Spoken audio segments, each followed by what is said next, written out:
Hello everyone, and I'm Autobot Sonic the Telltale Gamer, bringing latest on Telltale games, Transformers, and more. And welcome back to another video talking about Dead by Daylight. So, this past week has been a huge news week in terms of Dead by Daylight. Not only did we get a bunch more info about the upcoming Dead by Daylight Chapter 25, Resident Evil Project W, we also got the surprising release of Hooked on You, a Dead by Daylight dating sim. Now, I gotta say, I absolutely loved Hooked on You. If you guys want to see, I have the video recorded of me playing through that. If you guys want to see me, see that Let's Play, though, tell me in the comments below, because even though I'm not too keen on showing it, but if you guys really want to see it, there's interest for it, maybe I'll upload it for you guys. But anyway, the majority of this video is going to be talking about the release of Dead by Daylight Chapter 25, Resident Evil Project W, which will be the next chapter in Year 7 of Dead by Daylight. As we saw from the Behavior Beyond event back on Wednesday, we will not be getting one new killer in the form of Albert Wesker, aka the Mastermind, and two new survivors, Ada 1 and Rebecca Chambers from Resident Evil 2 and Resident Evil 0. And also, we will get a rework of the Raccoon City Police Station, which will be splitting up into two maps, both the East Wing and the West Wing, that will have certain things cut off, new parts added, and so on. So, we're going to go ahead and be talking about all that. There's some pretty juicy leaks about Chapter 25 that I'm sure all you are really dying to hear about. So, if you're excited as I am to talk about Chapter 25, be sure to like, comment, and of course subscribe. Let's go ahead and jump right into it. So the first thing I want to talk about in regards to what Chapter 25 is going to be about is, of course, our killer, and that's basically the focus of this chapter.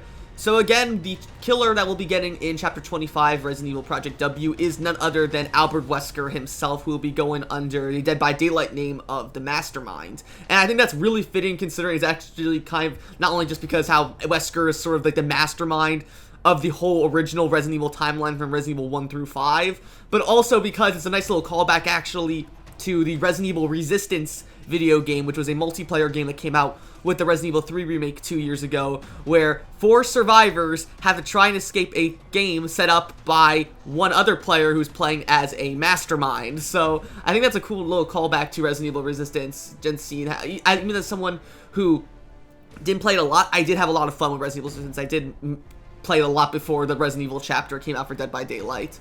So with Wesker, his special ability is called Virulent Bound, and this is something I was really hoping that would be. That's just like with Nemesis, it involves infecting the other survivors, but instead of infecting them with a T-virus like Nemesis did, Wesker instead uses Ouroboros. So the way Wesker works is that actually he's not going to be in his mutated form that he is at the end of Resident Evil 5. Instead, he's going to be in more just his normal state as he is throughout the majority of Resident Evil 5, like with his super speed and so on.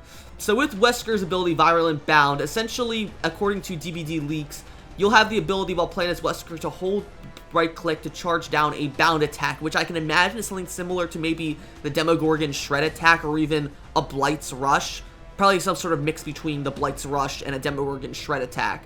And it says, while charging the bound attack, Wesker will move slightly slower as he prepares to strike. When charged, press the attack button to bound, and that what leads me to believe that it's going to act very similarly to the Demogorgon's pounce ability, where the Demogorgon can charge up its pounce ability, it slows down a bit, but then when you click it, they leap forward at like double speed and stuff like that, which I think is sort of what they're going for, that he's going to be a mix between Nemesis and Demogorgon, in my opinion. So the leak goes on further, stating that if Wesker hits a survivor with Virulent Bound, the survivor will become infected or further their infection if they're already infected. Should the Mastermind crash into something during this bound, he will instead slam the survivor, causing him damage. So that's going to be interesting. It kind of plays a lot like the thing I can say the closest thing to is Reinhardt from Overwatch, where if you hit someone with his charge ability, if you slam them into like an object, you'll do a ton of damage to them. So I assume it's something similar with Wesker, where he basically leaps forward, he has a charge, and then if he hits someone, he grabs them and probably infects them with Ouroboros with his other hand, and it keeps running for a little bit. If he slams in, let's say, a wall or a pallet or some other obstacle, he'll slam them into it, do a little damage, maybe he'll be staggered for a little bit, and then that'll give the survivor time to run away. After that, DVD leaks does say, though, that if Wesker does not crash into something after tackling a survivor, the survivor will be thrown instead, and then they will lose health if they're thrown into an object. So that's sort of interesting. So what I'm imagining with this is that essentially if Wesker is charging a survivor, let's say he charges at someone in the middle of an open field. He grabs onto Dwight, let's say he's running away from him. Then he charges with him for a little bit longer to see if he crashes into anything. But he doesn't. So instead, Wesker just throws Dwight a few more feet just a bit further. And if Dwight hits something then Dwight will be injured and infected. But if he throws Dwight and maybe he doesn't hit anything, he'll just only be he won't be hurt, but he'll still be infected. And then the end of the power basically explains that if Violent Bound hits a pallet or a vault location, Wesker will vault over the obstacle, which is really, really cool to see that he's going to act as a mix of Legion mixed with Demogorgon and Nemesis. I think that's going to be such a cool thing. So, I bet you're all probably wondering now is, what exactly does Wesker infect you with if it's not the T-Virus? So essentially what Wesker is going to be infecting survivors with is Ouroboros, which is of course the main virus that was basically the focus of Resident Evil 5, which is after being hit by Violent Bound, any survivors will become infected. When they are infected, that survivor will suffer from the hindered status effect, which basically means that that survivor will move slower, and the infection will build over time. When a survivor is fully infected, the effect will be even more significant, so you'll be even slower. And then if Wesker hits a survivor that is already fully infected with Violent Bound, Wesker will automatically grab them. So if a survivor is fully infected and Wesker hits someone with his bound ability, it's a one-shot down, which is really, really cool to see. And I bet that Wesker will automatically carry them. That's going to help out with a lot of archive challenges, which are like, oh, catch a survivor like twice in one game. That's going to help that out a lot. So similarly to how to combat the T-Virus from Nemesis, when you're playing against Nemesis, there are several supply boxes scattered around with T-Virus vaccines around the map. So similarly to that, to help out with Ouroboros, instead of T-Virus vaccines, you're going to be finding supply cases filled with first aid sprays, which is of course a nice little callback to the first aid sprays from the Resident Evil franchise. And again, I also really like how Ouroboros slows down survivors. That's basically how it worked in Resident Evil 5. If you get infected with Ouroboros, I think you're forced down into you can't really vault or go over stuff, and your movement is slowed down just a little bit. I don't think it's like a lot, but just a little bit in Resident Evil 5, which is really, really cool to see. But anyway, when you find a first aid spray, a survivor can use the first aid spray on themselves or another survivor to remove any Ouroboros infection on them. Every first aid spray will have a set number of charges. So unlike the T-Virus vaccines, which are just a one-use, you grab it, you use it on yourself, and then if you use it, you're cured, and then Nemesis can see your aura for a little bit. I don't think that's how it's going to work. The way it's going to work instead, I think it's going to be something similar to maybe a map where you can run around and you spray it on yourself to heal yourself, and maybe that uses up either one charge or like half the charges in the first aid spray. And then maybe if you're running past someone or standing by someone, you can instead spray it on them, and that cures their infection as well. Again, very similarly to how first aid sprays work in the Resident Evil franchise, most notably Resident Evil 5. That is the one that comes to my mind, or Resident Evil 6. That's how I think it's going to be. So I think that's really, really cool to see how Wesker's power works, because that's really, really cool. Okay, and now that we've gone over Wesker's power, let's go ahead and go over Wesker's perks and backstory, which is actually leaked as well. So, just like with the previous Resident Evil chapter where we got Leon, Jill, and Nemesis, unfortunately, Wesker, Ada, and Rebecca don't really have really, like, deep backstories. Wesker has a sort of deep one, but not really to the degree of other licensed survivors, or even just Dead by Daylight original survivors. Thankfully, though, I feel like they do have a bit more lore than, say, Nemesis, Jill, and Leon did in Chapter 20, so it is things. So let's go ahead and read over Wesker's bio and his abilities. So, Albert Wesker is a brilliant and ruthless mastermind infused with the power of Ouroboros. His personal perks Superior Anatomy, Awakened Awareness, and Terminus allow you to vault faster, see other survivors' auras while carrying one, and cause survivors to be permanently broken when the exit gates are powered. Albert Wesker was a high-ranking official in the Umbrella Corporation. While he made great strides with Umbrella, his ambition drove him to betray the corporation. Believing himself the best test subject, he exposed himself to the prototype virus. Now with superhuman strength, Wesker faked his death and went underground with a new plan. Expose the world to Ouroboros, a biological weapon that would eliminate the weak and leave only the strong. Wesker began to put his plan to action in Africa, but was confronted by members of the Bioterrorism Security Assessment Alliance, or BSAA, at a hangar stocked with missiles carrying Ouroboros. Determined to be at the vanguard of evolution, he once again made himself a test subject. Exposing himself to Ouroboros, he began to evolve in ways he could never have imagined. But as he felt his cells change, a strange black fog seeped into the hangar and filled his vision. When the fog finally dissipated, he found himself in another world surrounded by lesser beings that deserved to be put out of their misery. So, with Wesker's bio, I can assume this is basically some sort of alternate retelling of Resident Evil 5. I thought for sure, putting Wesker in, they would basically sort of roll in his death from Resident Evil 5, where maybe after he was killed by Chris and Sheva at the end of Resident Evil 5, basically that's when the entity took him. But it seems to be actually that he ends up being taken during his fight with Chris and Sheva, during the events of, towards the very end of Resident Evil 5, right before his actual death. So, the way Resident Evil 5 goes is, you fight, Chris and Sheva fight Wesker at the, on the ship hangar by his Blackbird stealth plane. And so you fight him there for a bit, you infect him with the overdose, you overdose him on Ouroboros, then you fight on the plane again, you crash in a volcano, and then that's where Chris and Sheva finally kill Wesker. So I assume it's during that initial fight where Wesker infects himself with Ouroboros even more, that's when he gets taken by the entity, which is really interesting. I was hoping, again, that they do it where basically the entity took him after he was killed by Chris and Sheva, but considering also that in Dead by Daylight, Chris was taken during the events of Resident Evil 2 and 3, I guess you could argue maybe Wesker was off doing his own thing since Chris wasn't there to stop him in Dead by Daylight's version of Resident Evil 5, but who knows. Alright, now with Wesker's bio, by the way, let's go ahead and talk about his perks. Now, Wesker's perks, in my opinion, are pretty good. I think all of Wesker's perks are definitely a step up from Nemesis perks, where really the only good perks Nemesis had were Lethal Pursuer and Eruption. Hysteria had its uses, but I feel like Eruption and Lethal Pursuer were better. I think Eruption is definitely Nemesis' best perk, and Lethal Pursuer is kind of situational, depending on what killer you're playing. Like, I think it's better on some killers than others. But with Wesker's perks, I think they're all pretty good. So Wesker's first perk is called Superior Anatomy, and this is its description. Whenever a survivor performs a fast vault within 8 meters of you, the perk will activate. Your normal vault speed will be increased by either 30, 35, or 40% for 3 seconds. The perk will deactivate after vaulting a window, and Superior Anatomy has a 30-second cooldown. So I think this is going to be something really cool to see. That's going to be a way to to help bridge the gap between pallet and window chases.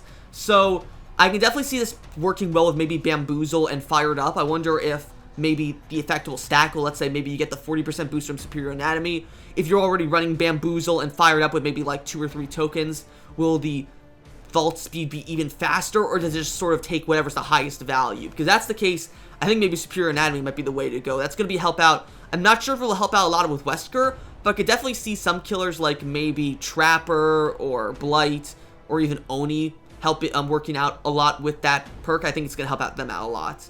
On to his second perk, that is Awakened Awareness. When carrying a survivor, you can see the aura of other survivors within 16, 18, or 20 meters of your position. Auras revealed this way will stay visible for 2 seconds after you stop carrying the survivor. This is going to be a very, very good perk. To me, it almost seems like Hangman's Trick, but a lot more versatile, where Hangman's Trick only worked if a survivor was near a hook. Awakened Awareness just does everyone around you. So basically, if you think anyone's going to come in for a flashlight save, it's not going to work really well for them. I think this perk will also do really, really well in synergy with Starstruck and Mad Grit. If you're going to be running like a build where you're basically just slugging survivors one after the other while carrying the other, definitely run Starstruck and Mad Grit with Awakened Awareness. It sounds like it's going to be a really, really good perk. And arguably, I'd say this is probably Wesker's best perk aside from his last perk, which is Terminus.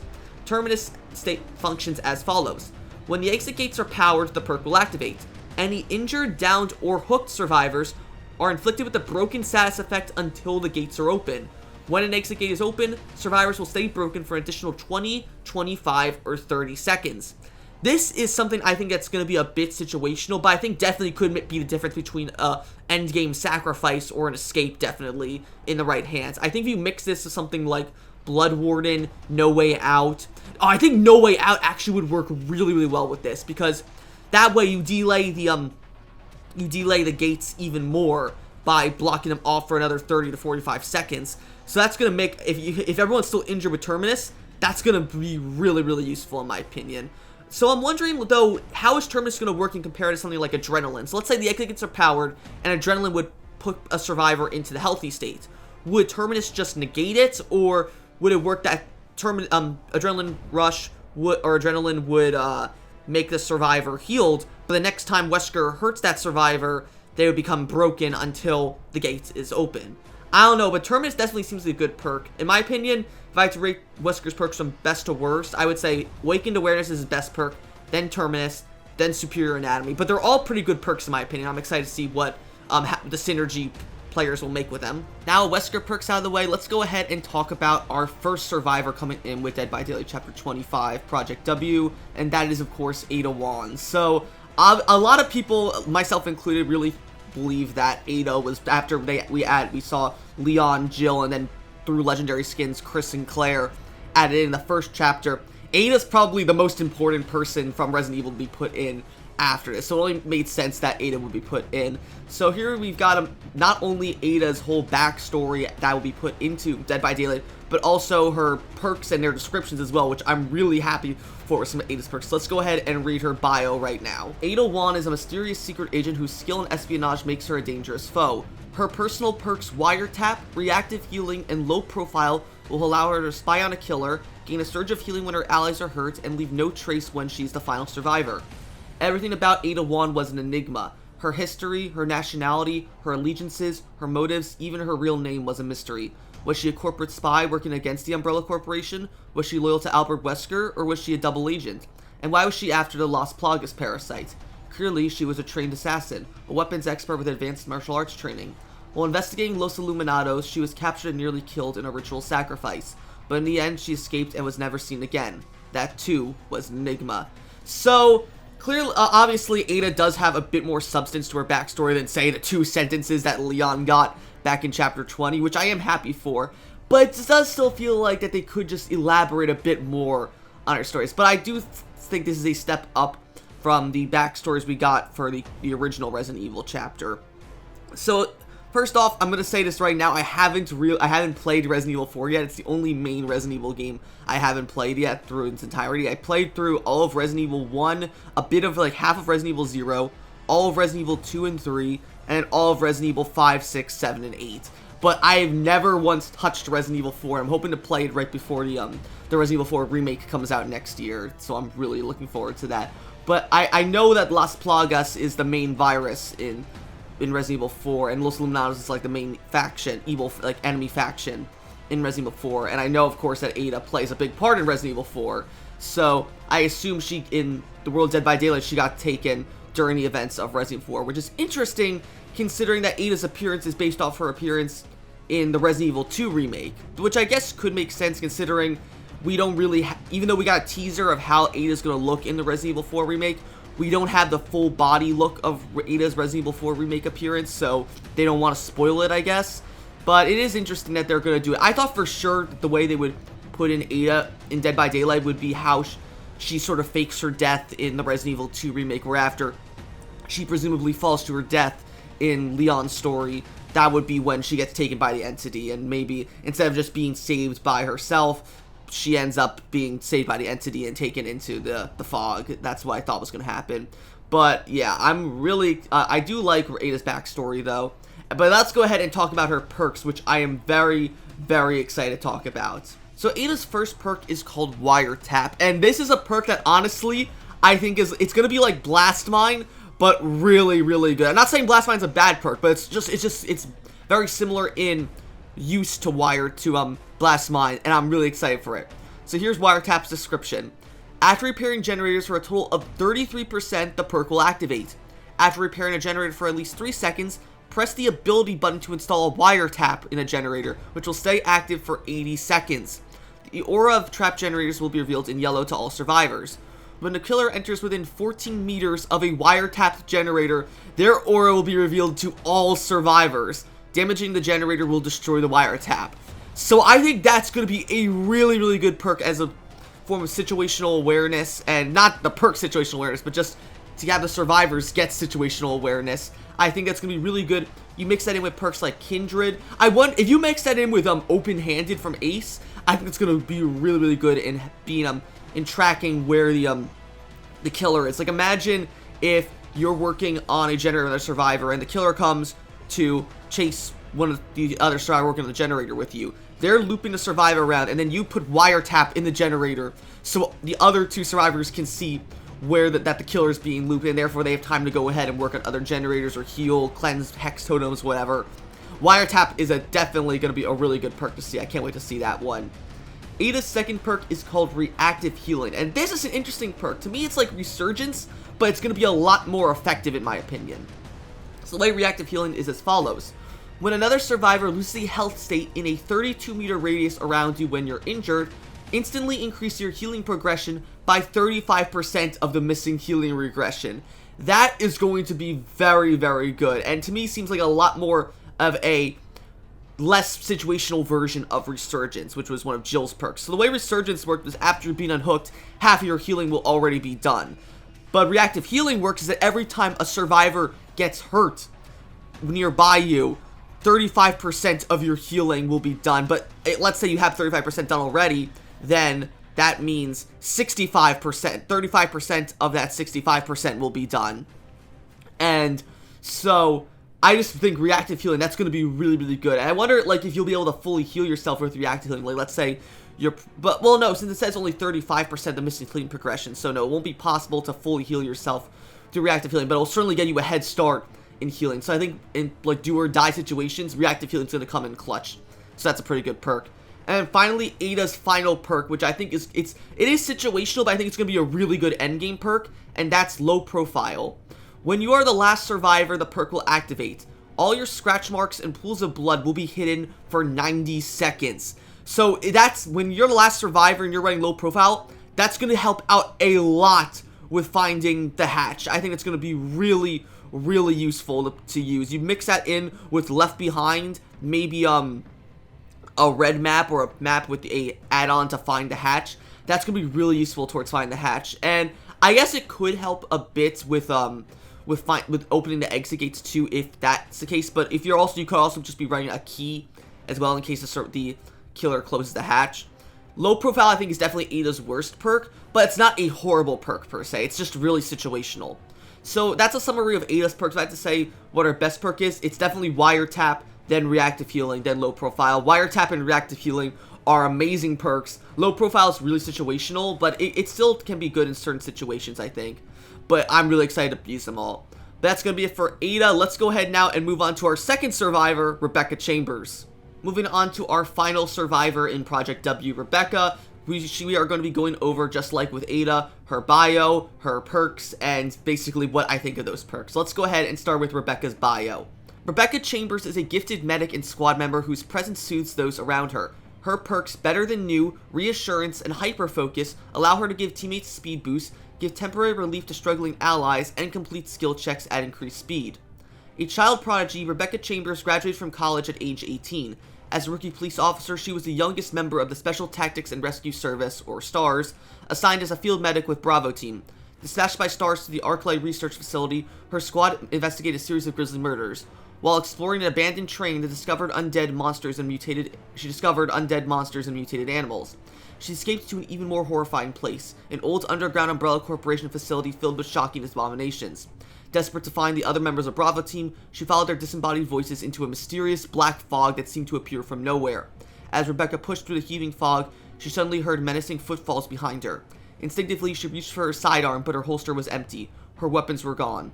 As she turned, she heard a guttural roar and quickly evaded a massive club-like weapon. Clambering to her feet, she rushed towards a flickering light in the darkness. So Rebecca's bio is pretty interesting in that it seems as though she's been taken during the events of Resident Evil 0, which I was thinking was most likely going to be the case, that just have her, similar to how Jill was taken, or how, Jill and Leon were taken back in Chapter 20, have her just be taken during the events of Resident Evil 0. It seems like the most logical course of action, and I think it actually works a bit well for Rebecca, seeing how it mentions that she got taken after she went to the Umbrella training facility, which is in the latter half of Resident Evil 0, which is actually, fortunately, where I actually stopped playing Resident Evil 0. I got to the part in Resident Evil 0 where you have to fight the Bat Boss, and just there's so much backtracking. It's so much, you have to be so anal with your inventory management is just so impossible to do. So maybe I'll go back and play it on easy difficulty or something one day. But yeah, no, I don't know if I can play the Resident Evil 0 again. But I really love Rebecca's character. I loved her in Resident Evil 1 as well, in Chris's story. And I'm definitely excited to see what Rebecca will bring to Dead by Daylight. I think that definitely she was a super surprising choice, considering that Resident Evil 0 isn't a really popular game in the Resident Evil fandom, let alone having Rebecca be a popular character, considering she only really appeared as a major character in Resident Evil 0 and 1, and then she was a playable character in the Mercenaries mode for Resident Evil 5. But I am glad to see that Rebecca is getting more love in Dead by Daylight today. I thought for sure she would just be a legendary skin for Ada, but it's cool that she's also going to be her own survivor with her own unique set of perks. So let's go ahead and talk about those perks right now.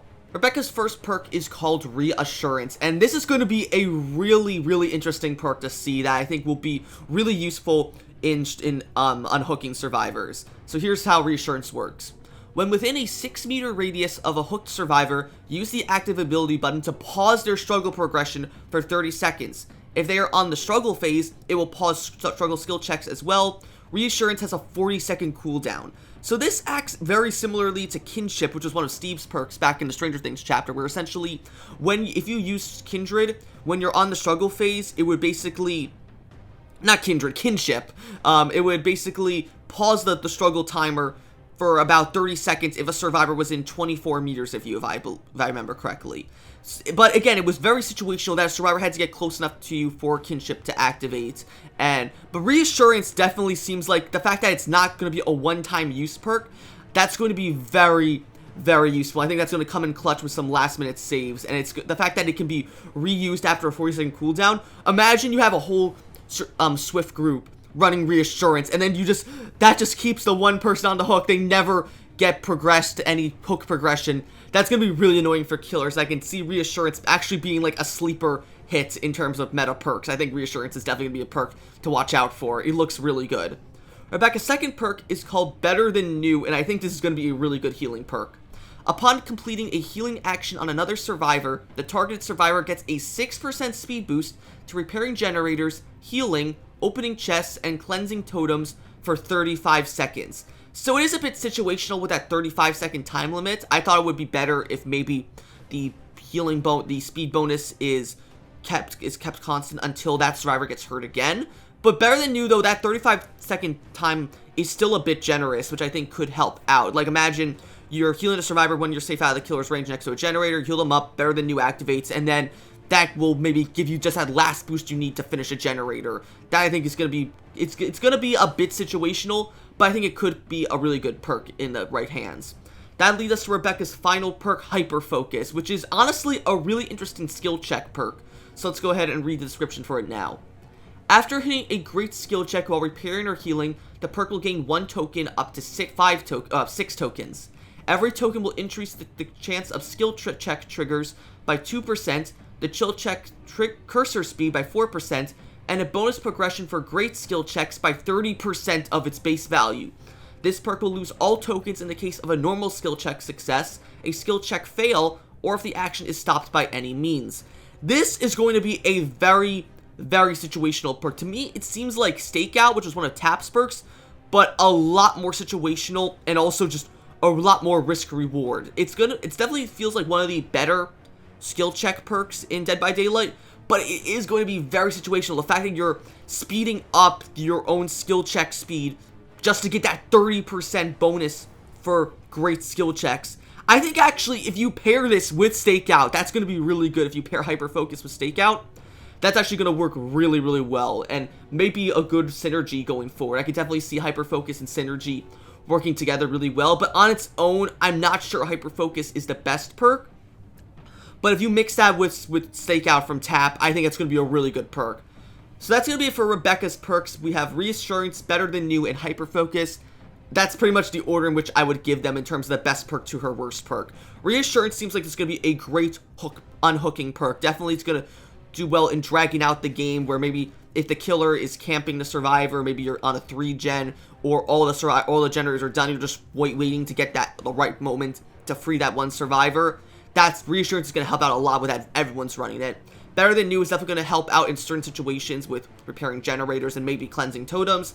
And Hyper Focus, I could see partnered with Stakeout, is going to be a really good skill check perk with healing and repairing generators. More so repairing generators because you have Auto Didact instead for healing, but I digress. That's going to be it for all of their perks. So let's go ahead now and talk about some other stuff. That includes leaked voice lines that not only Wesker will have, but Rebecca, Ada, and even Leon, Jill, Claire, and Chris, and even a few more legendary skins that will be coming with this chapter. We're going to talk about the models for these characters and their P3 cosmetics, and even talk about the reworked Raccoon City Police Station. Alright, so we've covered basically all of Wesker, Ada, and Rebecca's perks and powers, but let's go ahead and talk about the next big thing coming with Chapter 25, Project W, and that is going to be a rework to the Raccoon City Police Station. Now, at the Behavior Beyond event, Behavior did confirm that what's going to happen is that the Raccoon City Police Station will be split up into two maps, the East Wing and the West Wing, so the map will just feel increasingly huge for killers and survivors in case like of a 3-gen or something like that. But it will also allow for extended areas outside of the RPD station, which is going to be really interesting to see. And according to some leaks from DVD Leaks, we do have an idea of some of the changes that are going to be happening with these leaks. So, for example, in the, I believe it's the West Wing where the library is, there's actually a change to the library in that the upper stairs portion of the library will be blocked off, which even though I loved going up there as a survivor, it did feel a little cheap at playing there as a killer. So now that that upstairs portion of the library is blocked off, that's going to make the library feel a lot more smoother and easier for killers to chase survivors through, in my opinion. As for the East Wing, it seems as though there's going to be some sort of new outdoors area where there's a huge like pallet section where you'll be able to do more loops with killers. And I think that's going to be really necessary considering that there's not a lot of good looping situations on the RPD outside of maybe the library and like the Welcome Leon room. The STARS office could use a little bit work in terms of looping, so I think they might update the STARS office as well. But that's pretty much it. I can't really give a lot of info into what's going to be happening with the reworked Raccoon City Police Station because that's pretty much all that's been given to us. But I am eager to see what exactly the changes Behavior will bring with the reworked Raccoon City Police Station. Now, of course, we can't be talking about chapters without talking about how the survivors and killers are going to look. So, of course, but thanks to DVD Leaks, we actually have in-game model looks of Ada, Rebecca, and Wesker all appearing in-game. The new lobby for Dead by Daylight Chapter 25 looks to be pretty much the same one that was used back in Chapter 20, where it was the outside of the RPD station. It looks absolutely beautiful, and was definitely one of my favorite lobbies that Dead by Daylight's ever done, alongside the Silent Hill one, the All Kill one, and most recently the Attack on Titan collab one. I think it would have been great if we got to see Wesker outside of Walmaria, but man, Wesker, Rebecca, and Ada's models all look really, really good. Ada and Rebecca especially. I'm really actually surprised by Rebecca's look. She looks like she dropped straight out of Resident Evil 5 with her appearance there. It looks like an updated version of a Resident Evil 5 appearance from the Mercenaries mode there, with an updated face. It looks just absolutely incredible. I love the attention to detail with the STARS patch on her shirt, the rescue sign on the back of her vest, you know, and all her little like medical bag strapped around her waist. It all looks really good. I love I guess the dynamics that Rebecca has in her poses here, that she's going to have a lot of menu animations very similar to characters like, let's say, Jonah or Hattie or even Michaela. So it's cool to see that Rebecca will be bringing a lot of unique animations to her, like a lot of the more recent Dead by Daylight original survivors. Ada, on the other hand, looks like amazing too. She looks like she dropped straight out of the Resident Evil 2 remake. Her dress looks absolutely good. Her face looks straight out of the Resident Evil 2 remake version of her as well. And I am really excited to see. And one thing, though, I do notice, though, is that Ada isn't wearing her signature stiletto heels on the Resident Evil 2 remake, which makes sense. You're not going to have a survivor just ride around in stiletto heels, so she's got, like, just regular heels instead, which makes sense for this. I understand that Dead by Daylight has to take some liberties with Ada's design, but I do like Ada's design overall. The shoes aren't that too big of a deal. I absolutely love Ada's design. As for Wesker's outfit looks straight out of Resident Evil 5. I absolutely like that. And the interesting thing here about Wesker is that he's not going to be punching survivors like I thought he was. Instead, it seems as though Wesker will be chasing survivors with what looks like a big combat knife, which is really interesting, but I guess also makes sense from a cosmetic standpoint, because really, what are you going to do? Are you going to pull another Nemesis where you'll have, like, at tier 1, when he gets a 3rd prestige with Wesker, he'll get bloody fists, but compared to Nemesis where he's got huge fists, Wesker only has just human-sized fists, so it'd be kind of silly to have Wesker just have small human-sized fists that are just bloodied while the rest of his coat and face aren't bloodied. I could see that. I could understand that's why they're maybe not, why they gave him the knife instead. So having the knife, though, is interesting, of course, is also it fits a little bit with Resident Evil, because even though Wesker never uses a knife in the Resident Evil franchise, the knife looks very similar to, like, the normal combat knives that, like, Chris and Jill use in Resident Evil 1, even Chris and Sheva have in Resident Evil 5, and so on. So the knife does look very similar to that in design, so I think that if Behavior had to go with a weapon for Wesker, I'm glad it's a knife, maybe not something like maybe just a string of tentacles protruding from his hand. Actually, a string of tentacles, like from Ouroboros tentacles from his hand, similar to like the Spirit, where it comes out only when he's attacking. That would have been cool, but I guess maybe it wouldn't really be useful to show for, like, consistently in the Prestige 3. But then again, you also have Sadako, who just has a bloody glyph that she uses to attack. So maybe having Wesker use a tentacle would have been better, but I don't mind the knife. The knife would be interesting. On top of that, we also seems to have, looks like Wesker will have his own unique lobby animations as well. This one where he's readjusting his glasses and looks back at the camera with a grin reminds me a lot of the Trickster's unique lobby animation, where he looks back at the camera and winks. I think that's going to be really cool to see. So, like, if Wesker will just occasionally take off his glasses, you can even see his Ouroboros-infected eyes.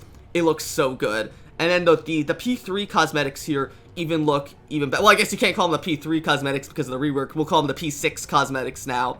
The bloody cosmetics for Ada, Rebecca, and Wesker all look really good. I especially love Wesker's, how the blood is splattered over his sunglasses too. Rebecca, though, I don't know, something about Rebecca's bloody look looks really good. Ada's looks like okay, but I'm mostly a fan of Wesker and Rebecca's bloodied looks. I'm interested to see just what other cosmetics Rebecca, Wesker, and Ada will get perhaps in the store, which we'll be talking about later on in this video.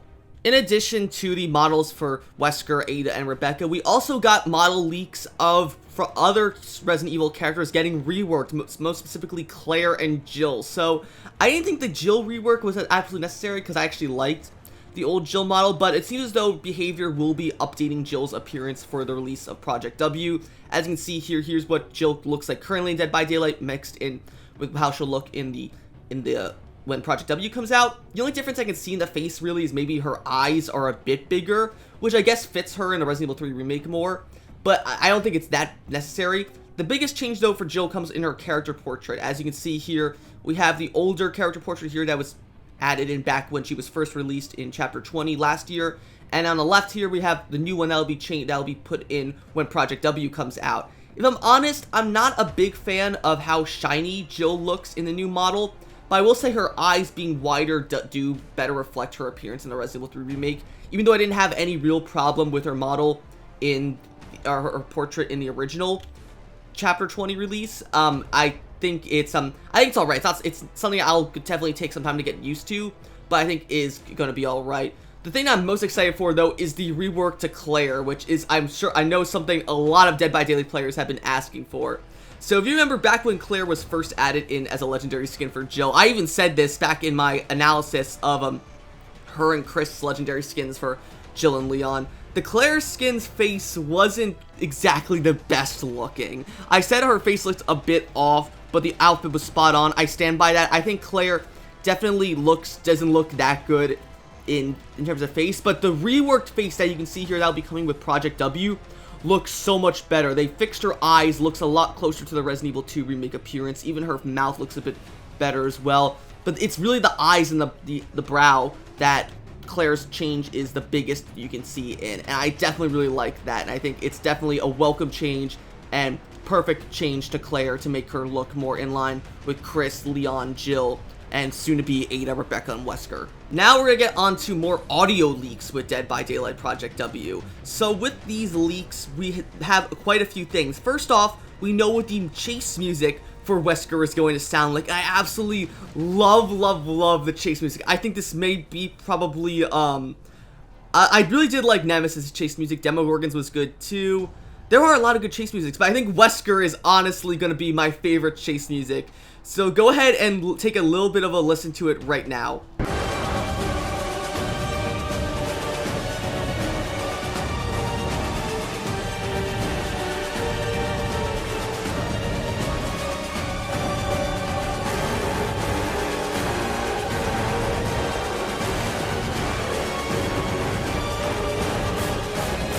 honestly, this music just feels so amazing and fits perfectly with Wesker's theme from Resident Evil 5. I think it really makes you feel like that this is like true to Wesker. You have this really powerful, intense orchestral like chanting with the trumpets blaring as Wesker's chasing you. It just sounds literally straight out of like one of his boss battles in Resident Evil 5.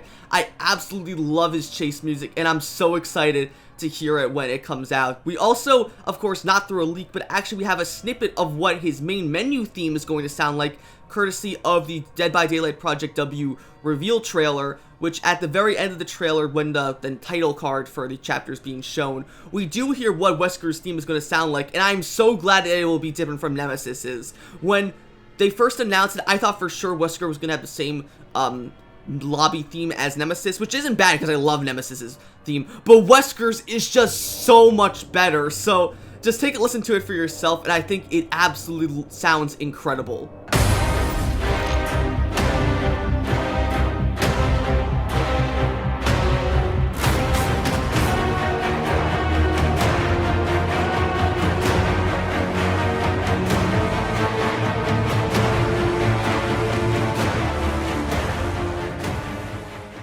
Now, for the last big thing to talk about with these leaks, it is the fact that we will be getting actual voice lines for Wesker. And not just Wesker, though. Every single Resident Evil character will apparently have their own voice lines. And that's not just Wesker, Ada, and Rebecca. Jill, Leon, Claire, and Chris will all be receiving unique voice lines when they are being selected in the main menu, when certain things apparently happen in the game, like maybe repairing a generator, stunning the killer, opening a chest, unhooking a survivor, all of them. And they all sound, I will admit that some voice actors do sound a little bit off. Ones that come into my mind are probably Rebecca and Claire don't sound the best in my opinion, but I really love the voice lines, especially Wesker, how literally all his lines are ripped straight from Resident Evil 5. I don't mean ripped straight from Resident Evil 5 in the fact that it's DC Douglas's actual clips from Resident Evil 5 being put in this, but the dialogue is taken from Resident Evil 5, and a new voice actor is dubbing over Wesker's lines. So it's really cool to see that he's got some of his very famous lines from Resident Evil 5 during his boss battles, which I really am happy to see. I'll play a few for them right now. 7 minutes is all I could spare to play with you. Do you actually think you could defeat me? I'll see you dead! Playtime is over. You've really become quite an inconvenience for me. I expected more of a challenge. This isn't over, Chris. I'll see you dead. So yeah, Wesker's lines are absolutely perfect. I'm so happy they included his 7 minutes line, his you're merely postponing the inevitable, and he even has a few unique lines with Chris, which a lot of people were hoping for, myself included. I was really hoping he would have maybe a few pallet stunned Chris. He would actually just scream Chris's name like in Resident Evil 5. Unfortunately, though, it doesn't seem like that's going to be happening. But I am glad he does have some unique lines with Chris, which is really cool to see. And as a Chris main, I'm super gonna be excited to hear those lines when I'm playing as Chris in Dead by Daylight, as well as all the lines Chris, Jill, Wesker, Ada, Rebecca, Leon, and Claire are gonna have throughout other things. It's gonna be so cool to actually see them talking. But the interesting thing here is it's not just these characters. Voice lines were also found for Carlos and Sheva from the Resident Evil series. So of course, if you don't know, Carlos was the second main character in Resident Evil 3 alongside Jill, and Sheva was the second main character in Resident Evil 5 alongside Chris. So it seems as though that Carlos and Sheva will be legendary skins when Project W comes out. The question is though, will Carlos and Sheva be legendary skins for Ada and Rebecca? Or maybe will Carlos be a legendary skin for Leon, and maybe Sheva will be a legendary skin for Rebecca? The way I see it, I think Sheva is definitely going to be a legendary skin for Rebecca, which is going to be really cool to see. With Sheva, they'll most likely go with her Resident Evil 5 default appearance with the blue vest and the beige pants. And then with Carlos, they'll probably go with his Resident Evil 3 remake appearance with the umbrella military outfit and the more curly, moppy hair as opposed to the mullet he had in the classic Resident Evil 3. So I think that's what they're going to go on with Carlos and Sheva. But the real question is, I don't know if Carlos is going to be a legendary skin for Ada or Leon. They could make it Ada, considering we've got the James legendary skin for Cheryl, so their behavior is currently not afraid. They're clearly not afraid to basically have legendary skins be of the opposite gender for a survivor. They could easily make Carlos a legendary skin for Ada, But maybe since they have Leon, they could just go ahead and give Carlos as a skin for Leon instead. It could easily be that as well, but I'm currently thinking that Sheva is going to be legendary skin for Rebecca, and Carlos is going to be the legendary skin for Ada. But that's going to be for them. That's pretty much everything in the Project W leak so far. Let's go ahead now and just talk about what I think the cosmetics are going to be for Wesker, Ada, Rebecca, and maybe some few other ones for the other older Resident Evil survivors and killers. So we're pretty much done now with all the leaks out that we've gotten so far for Chapter 25, Resident Evil Project W. But I want to go ahead and take the last part of this video, talk about what I think these other store cosmetics are going to be for Wesker, Ada, and Rebecca. And basically just talk about not only them, but also perhaps maybe new cosmetics for Jill, Leon, and Nemesis as well. So starting off with Wesker, I think, of course, obviously we know his main appearance is going to be based off his appearance in Resident Evil 5. But I think for a store cosmetic, I think the most obvious choice for a skin for Wesker would be his STARS uniform from Resident Evil 1. That outfit is probably one of Wesker's most iconic alongside his Resident Evil 5 appearance, so I think it only makes sense for Wesker to have that outfit. You can maybe give him a different branded knife, but the biggest difference would of course be with his uniform, which is it's his STARS uniform instead of his black trench coat that he wears in Resident Evil 5. I think definitely, considering that that's pretty much his second most popular look, it's definitely going to be his skin in Dead by Daylight. Alternatively, what they could also do with Wesker is also change, give him a skin based off his mutated form at the end of Resident Evil 5 when he infects himself with even more Ouroboros. Of course, they couldn't obviously go crazy with it because he's still got to be carrying around the knife instead of his tentacle arm like he did in Resident Evil 5, but I think they could do something very similar to what they did in Resident Evil The Mercenaries 3D, where they sort of just had his left arm, he's shirtless, and his left arm is all covered in Ouroboros gunk, but it still vaguely resembles a human arm.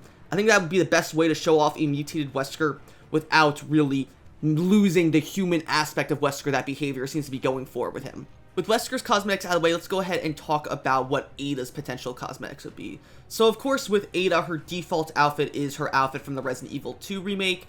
Then what outfits could Ada be getting potentially as alternate skins? To me, I think the most obvious choice that behavior is probably going to go with as an alternate skin for Ada would be her look from the beginning of Leon's story in the Resident Evil 2 remake, where she's got the trench coat and sunglasses on and the gloves. I think that's, even though it's not one of my favorite Ada outfits, I can't deny just how unique it is for Ada. It's something we've never seen her wear before in the Resident Evil series until then. I think it's definitely an interesting look for Ada, and it could really, really fit her as well. Honestly, I love the trench coat and the sunglasses. I just don't prefer, there are just other Ada outfits that I prefer more, but if they decide to go with her trench coat outfit from the first half of Leon's story in the Resident Evil 2 remake, I wouldn't be upset with that. I think it's a great outfit and could definitely fit. The one I really hope for they go with Ada is actually her Resident Evil 6 outfit, where she's got the red button-down shirt, she's got the big black gloves over her hands, and the skin-tight black pants with the boots. I think that's honestly my favorite Ada outfit. I loved her outfit in Resident Evil 6. I think honestly her story in Resident Evil 6 was really good as well. Her whole her whole fight, how basically she connects to literally every other story in Resident Evil 6 was absolutely perfect. I just really, really like Ada's Resident Evil 6 outfit and would love to see that in it. Speaking of Resident Evil 6, there's also obviously a chance that we could be potentially getting a skin that turns her into Carla Radames from Resident Evil 6, who was essentially the main antagonist of Resident Evil 6. So for any who don't know, Carla Radames was the main antagonist of Resident Evil 6, whose husband or lover, Simmons, was so obsessed with Ada Wong, she got surgery done to basically turn herself into Ada, and that's why there was a whole conflict in Resident Evil 6 where Ada was seen doing all these evil things in Chris's story and a bit of Jake's story as well.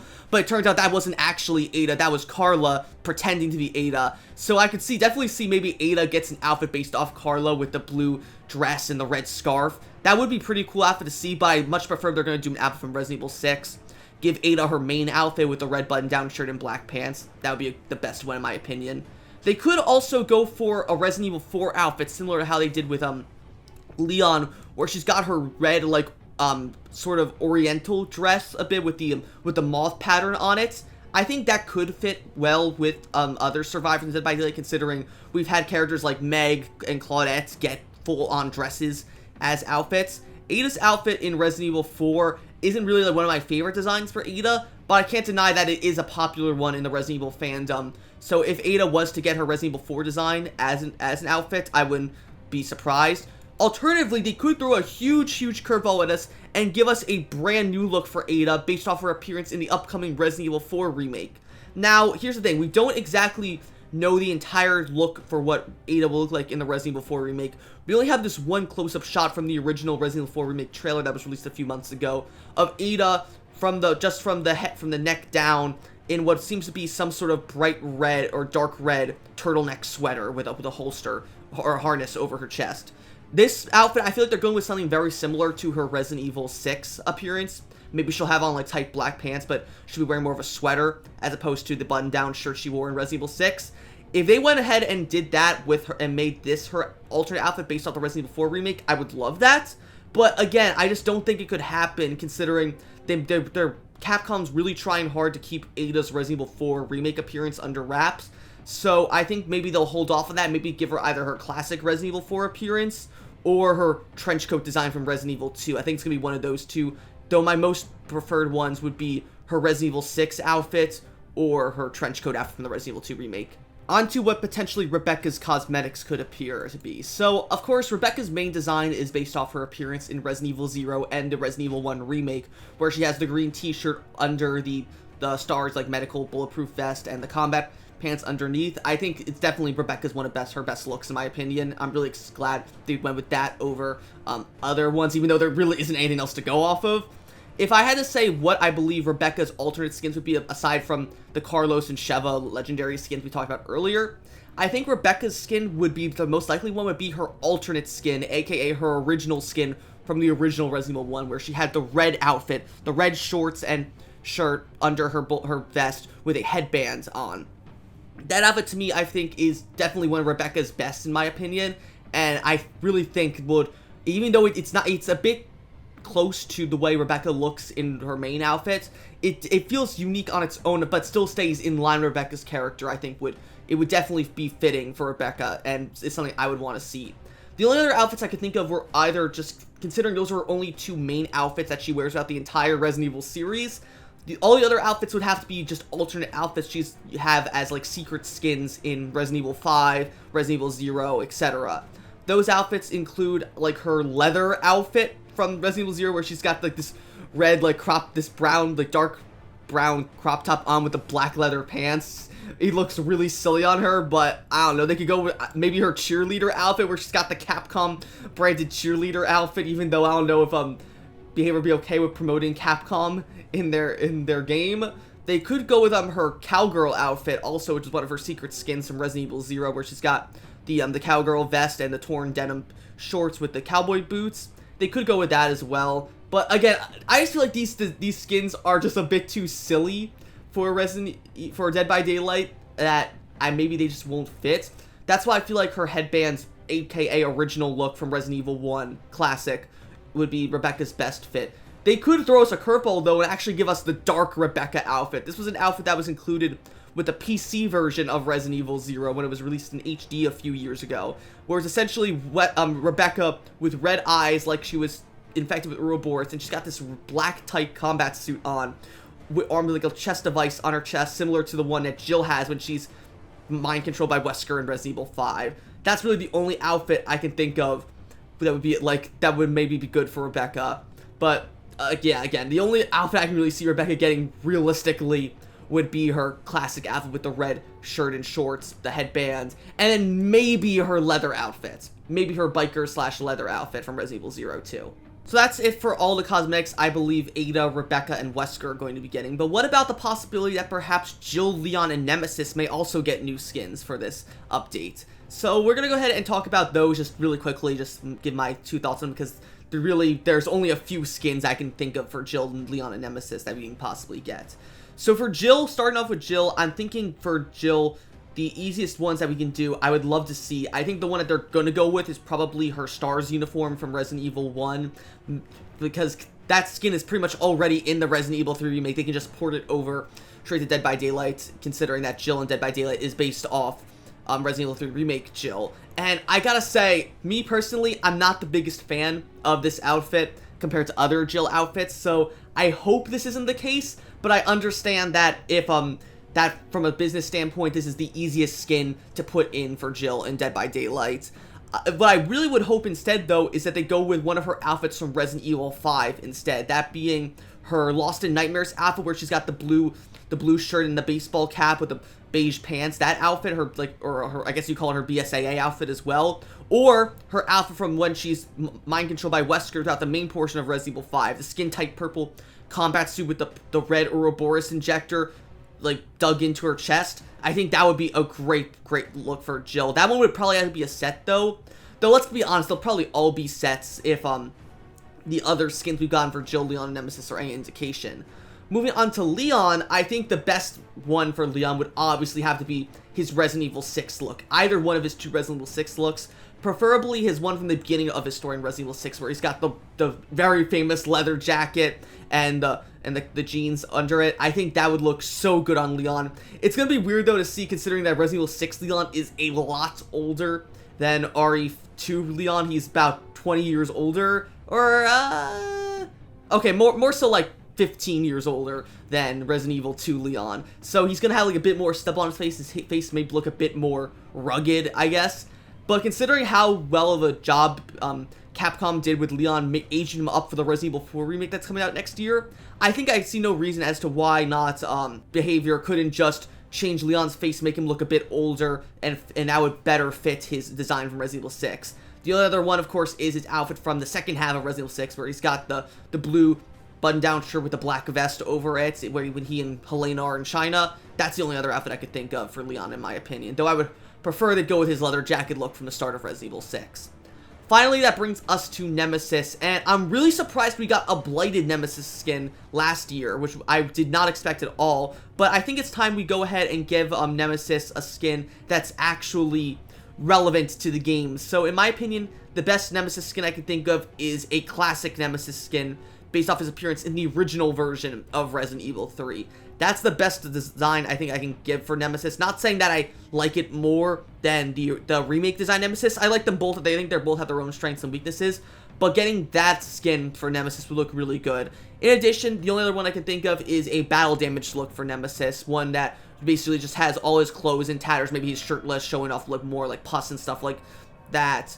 Just because we got a lot of battle damaged killers in the past. There's this collection that Dead by Daylight's been doing recently called the Grim Resolutions Collection, where every killer essentially has basically a battle damaged look of their default outfit, basically explaining how they got into the realm of the entity. Like with Oni, it was him all covered, his clothes are in tatters, he's all covered in arrows and slash marks from weapons, his nose has been cut off and his jaw is all exposed. With Huntress, her clothes and skin are all burned after she went and charged a flamethrower trooper. And most recently with Nurse in the Season 12 Battle Pass, her outfit is all covered. She's been stabbed with several different tons of medical equipment like saws and scissors and all that. And it's really gnarly. So imagine if they did that for Nemesis, just give him like a battle damage look where his shirt's ripped off for the most part. He's got covered in like maybe a few burn marks and all that. I think that would look really, really good on Nemesis in my opinion. And that is everything you need to know about Dead by Daylight Chapter 25 Resident Evil Project W, the brand new chapter that will be coming soon, presumably in the next month or so for Dead by Daylight. My guess is the PTB for it will probably be going live in about a week or two, and then the actual release will be probably about a month from now. So with Chapter 25, we'll be getting a new killer, Wesker, new survivors, Ada and Rebecca, and a reworked RPD with tons of other fixes, including reworked faces for Jill and Claire, voice lines for not only Wesker, Ada, and Rebecca, but also Jill, Leon, Claire, Chris, and even legendary skins based off Sheva and Carlos, and tons of other stuff that I'm super excited to play and check out when it comes out. So are you guys excited for Dead by Daylight's second Resident Evil chapter? If you are, be sure to like, comment, and of course subscribe, and I will see you guys later.